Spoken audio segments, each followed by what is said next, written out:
Hello বন্ধুরা, আমি সুজাতা। তো আমি আজকে ডাক্তারখানায় গেছিলাম ব্লাড টেস্টের জন্য। তো যাই হোক গিয়ে তো ডাক্তারখানা থেকে এসে টিফিনের ব্যবস্থা করলাম।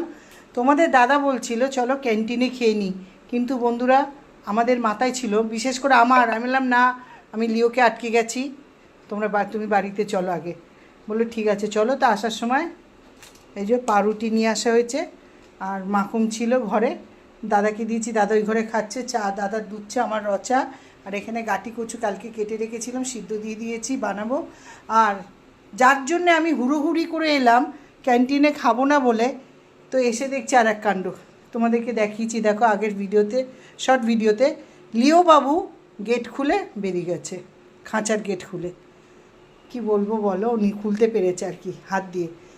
টয়লেট মনে হয় পেয়েছিল বা জল খেতে চেয়েছিল, যেটাই হোক ওর ইচ্ছা হয়েছিল, কিন্তু গেট দিয়ে বেরিয়ে গেছে, কায়দি গেট খুলে বেরিয়ে গেছে।